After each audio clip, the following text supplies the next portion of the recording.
ದುರ್ಗಾ ದುರ್ಗಾ ಒಂದು ನಿಮಿಷ ನಿಂತ್ಕೋ ಪ್ಲೀಸ್.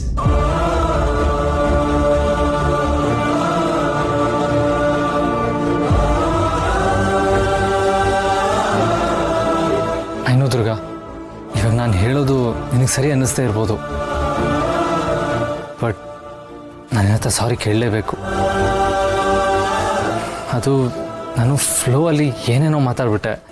ಆ ಮಾತುಗಳಿಂದ ನಿನಗೆಷ್ಟು ಹರ್ಟ್ ಆಗುತ್ತೆ ಅಂತ ನಾನು ಗೆಸ್ ಕೂಡ ಮಾಡಿರಲಿಲ್ಲ. ಸೀರಿಯಸ್ಲಿ ದುರ್ಗಾ, ನಿನ್ನ ಮನಸ್ಸಿಗೆ ನೋವು ಮಾಡಬೇಕು ಅನ್ನೋ ಉದ್ದೇಶ ನಂದಾಗಿರಲಿಲ್ಲ. I know it was my mistake. ಅದು ಕೋಪದಲ್ಲಿ ಕಂಟ್ರೋಲ್ ತಪ್ಪಿ ಏನೇನೋ ಮಾತಾಡ್ಬಿಟ್ಟೆ. ನಿನ್ನ ಮನಸ್ಸಿಗೆ ಈ ಥರ ಇಂಪ್ಯಾಕ್ಟ್ ಆಗುತ್ತೆ ಅಂತ ನನಗೆ ಗೊತ್ತಿರಲಿಲ್ಲ Durga. I am really sorry. ಪರವಾಗಿಲ್ಲ ಬಾಸು, ಯಾರ್ಯಾರ ಸ್ಥಾನ ಏನು ಅಂತ ಇಂಥ ಸಮಯದಲ್ಲೇ ಗೊತ್ತಾಗೋದನ್ಸುತ್ತೆ. ದುರ್ಗಾ ದುರ್ಗಾ ಯಾಕೆ ಹೀಗೆ ಮಾತಾಡ್ತಾ ಇದೆಯಾ? ಅಲ್ಲ, ನನ್ಗೆ ಏನು ಹೇಳಕ್ಕೆ ಬಂದೆ ಅಂದರೆ ನಾನು ಹಾಗೆ ಹೇಳಿದ್ದಲ್ಲ.